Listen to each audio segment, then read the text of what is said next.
Hola, quisiera hablar el día de hoy sobre el tema de kashrut. Kashrut es todo lo que metemos a nuestras bocas, los alimentos permitidos y prohibidos según la Torá.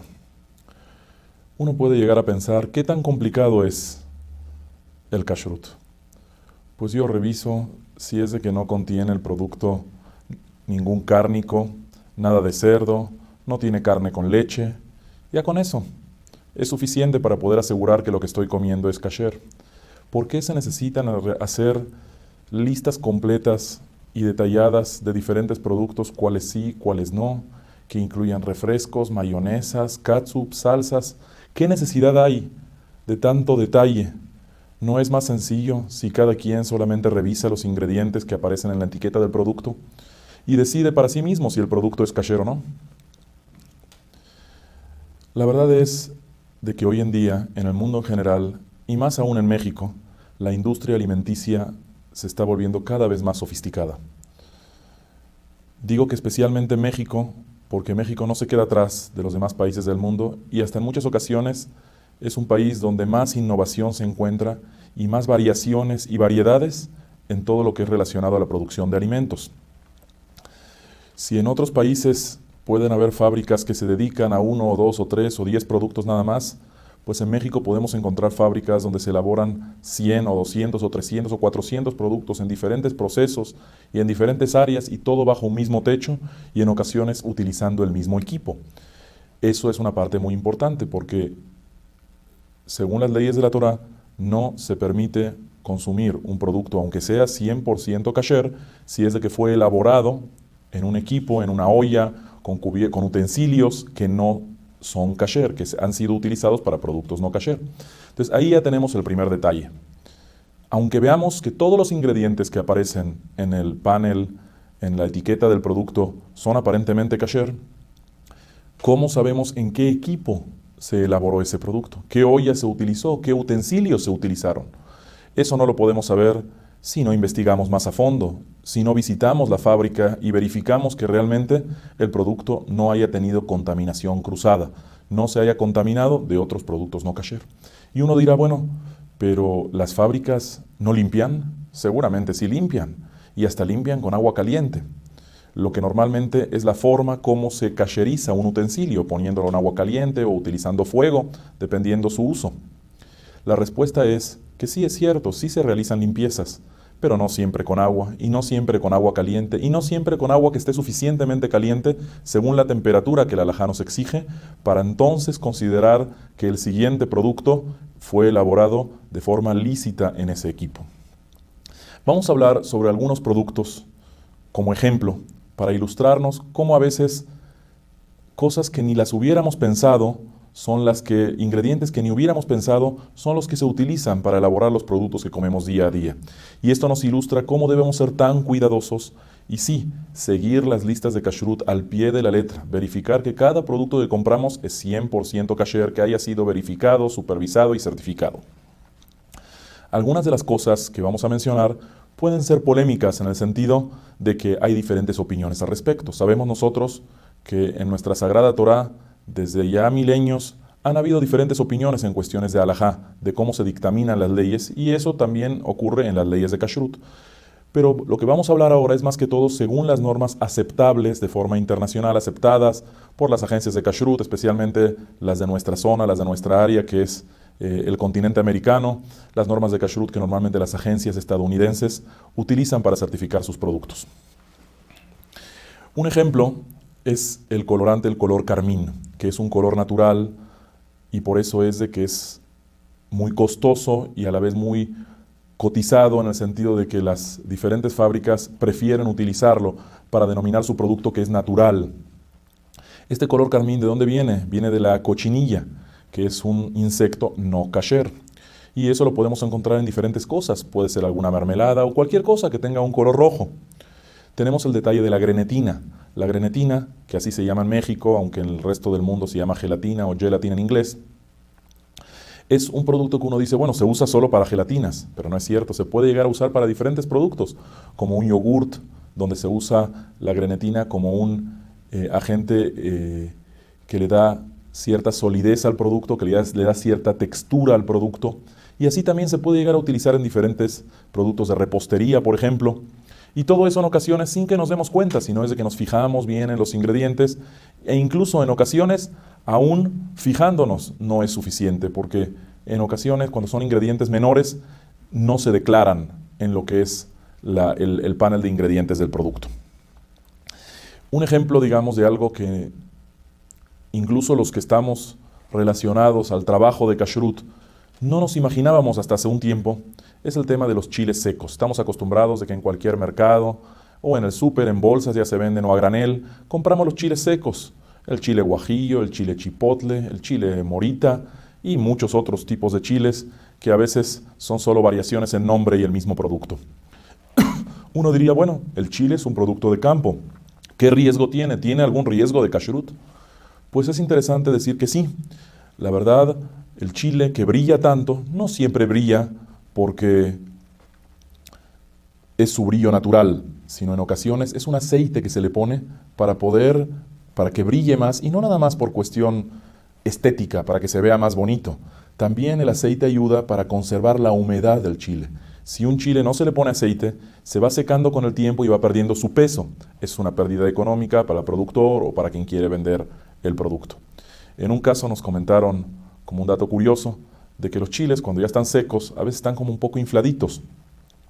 Y un camión quería transportar cierta cantidad de chile y pues se llenó rápido el camión con poco chile porque estaban bastante inflados. Entonces, ¿qué le hicieron? Le echaron algo de glicerina que puede ser de origen animal, pusieron entre los chiles, de esa forma pudieron aplastarlos un poco sin dañarlos, sin cuartearlos, y aquí ya tenemos un problema adicional. Más delicado aún es el chile chipotle, que el chile chipotle es un chile guajillo que está ahumado. El ahumado se puede realizar de forma natural. Hemos visto, por ejemplo, en Chihuahua, cómo le ponen, lo dejan ahí son como hornos o lugares específicos para poder ahumar, donde va saliendo el humo despacito, lo dejan ahí unos días hasta que se llega a ahumar, y en ese caso no hay problema de kashrut. Pero a veces, para agilizar el proceso, lo que se hace es, el chile se mezcla con aceite y humo líquido, que es un saborizante, sabor humo. Y de esa forma, pues tenemos un chile chipotle con mayor rapidez y menos complicación. El problema es que para las normas de kashrut sí es complicado, porque el aceite será kasher, ese humo líquido ¿es kasher o no es kasher? Un ejemplo muy curioso es el que se detectó hace poco tiempo en Oaxaca. A diferencia de otros lugares donde hemos visto de que las fábricas de mezcal normalmente no hay problema en su producción, en Oaxaca hemos notado algo muy curioso. El mezcal es un producto destilado. Para destilarlo, pues el líquido se convierte en vapor y luego se condensa y vuelve a ser líquido. Cuando el mezcal está en su estado de vapor, en algunas fábricas les gusta poner ahí, por donde pasa ese vapor, poner ahí pechugas de guajolote. Dicen que le da un sabor, le da un toque de sabor diferente al mezcal, le da una mejor calidad. Obviamente ese guajolote no es kasher, y aunque se le haga shejitá, pues ya nos complicamos si queremos tomar ese mezcal con algo lácteo. Ya tenemos un problema hasta de carne con leche. Incluso hemos visto en el mezcal, y más todavía en el tequila, de que le llegan a adicionar glicerina para poder darle una textura, que el producto se sienta más suave dentro de la boca. En ocasiones, cuando es añejado, le ponen algún sabor para que el producto pueda sentirse más viejo de lo que es. Las barricas también, donde añejan el producto, pueden ser utilizadas antes por vino no kasher. Y esos son algunos ejemplos de los problemas que puede haber en un tequila, en un mezcal, en una bebida alcohólica. Ahora, los sabores que hemos mencionado en el caso del humo líquido y en el caso del tequila, ¿qué tan complicado es el kashrut de un saborizante? Pues el saborizante es uno de los productos más complejos para revisar su estado de kashrut, porque un solo saborizante puede llegar a contener hasta más de 200 ingredientes diferentes, y algunos de ellos con nombres un poco complicados, como gamma-undecalactona, o como un aldehído C16, o a veces otros productos que son como aceites esenciales. Puede haber glicerina, puede haber triacetina, que contiene glicerina también, y muchísimos otros ingredientes. Muchos de estos ingredientes no hay problema en ellos, son químicos que son kasher de origen, pero algunos pueden ser no kasher, como el ejemplo de la glicerina que mencionamos, que puede venir de origen animal, las lactonas, que pueden venir de origen animal y por ende no kasher, etc. También se debe definir si el saborizante tiene algún producto lácteo, que por ello es de que el producto se vuelve lácteo y hay que denominarlo como tal. Hablamos sobre el tequila. El tequila a veces no se envasa en el mismo lugar donde se produce. Ahí tenemos otro detalle. ¿Cómo se transporta el tequila de un lugar a otro? Pues no necesariamente se transporta en barriles, puede llegar a transportarse en pipas, donde el producto entra directamente adentro de la pipa. La pregunta es, ¿qué transportó esa pipa antes? ¿Transportó productos kasher o no necesariamente? ¿O transportó glicerina o algún vino o alguna otra cosa? Ese es otro detalle que a veces es uno de los más complejos de poder verificar y asegurar que realmente el transporte que se usa es un transporte kasher. Y uno dice, bueno, si estos productos son demasiado complicados, pues comeremos pan y tortilla. ¿Puede haber problema con pan? ¿Puede haber problema con alguna tortilla de maíz? Obviamente si es tortilla de harina es más delicado porque normalmente tiene mantecas que pueden llegar a ser hasta de origen animal. Pero digamos una tortilla de maíz, ¿qué puede llegar a haber algún problema? Pues es curioso notar que hasta en las tortillas de maíz se han encontrado algunos problemas. Como por ejemplo, en un supermercado se notó que el mismo personal que se encarga de la panadería es el que se encarga de la tortillería. Entonces con los mismos guantes, sí se cuidan de usar guantes, toman un pan dulce que puede llegar a tener alguna manteca no kasher o algún otro producto y después, sin cambiarse de guantes, manejan también las tortillas.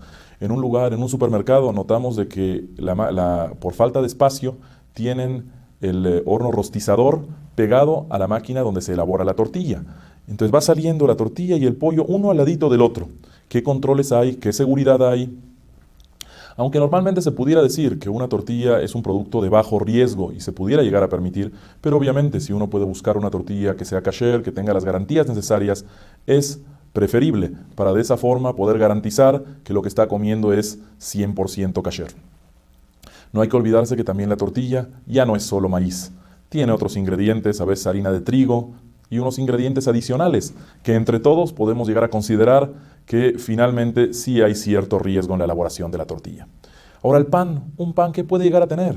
Pues un pan hoy en día, el que lo elabora trata de que le dure, que no sea solo para unas horas, porque la gente ya no compra el pan para comerse el mismo día. Hay panes de caja, por ejemplo, que se venden en los súpers después de varios días que han sido elaborados. Esos tienen diferentes ingredientes y hay que verificar que son kasher. Y no nada más los ingredientes, hasta el desmoldante, hasta el aceite especial que se llega a poner en las charolas, en los hornos, para que no se pegue el pan. Y también en el caso de la tortilla es igual, un antiadherente que se llega a utilizar. Hay que verificar que sea kasher o que sea aceptable al menos. Uno dice, bueno, si el pan y la tortilla son problemáticos, un litro de leche que lo compro en un supermercado, ¿tendrá algún problema? Normalmente se consideraba la leche como un producto que no puede llegar a tener otras cosas.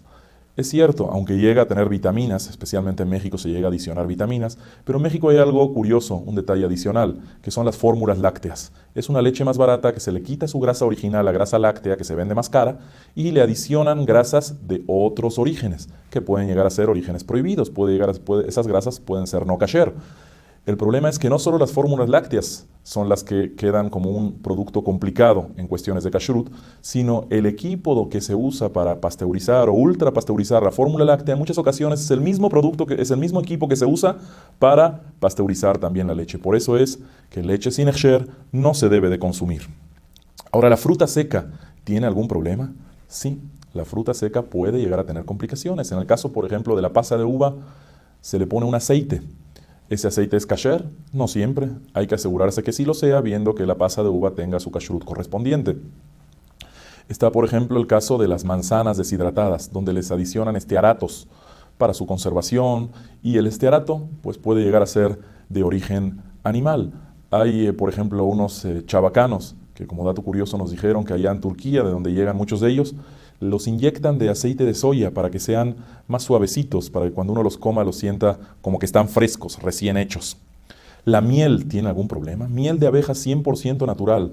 ¿Hay algún problema con ella? Puede llegar a haber problema. En una fábrica, por ejemplo, se vio donde producen ahí mismo también cajeta, que es un producto lácteo que puede llegar a tener otros ingredientes también y por ende debe ser kasher.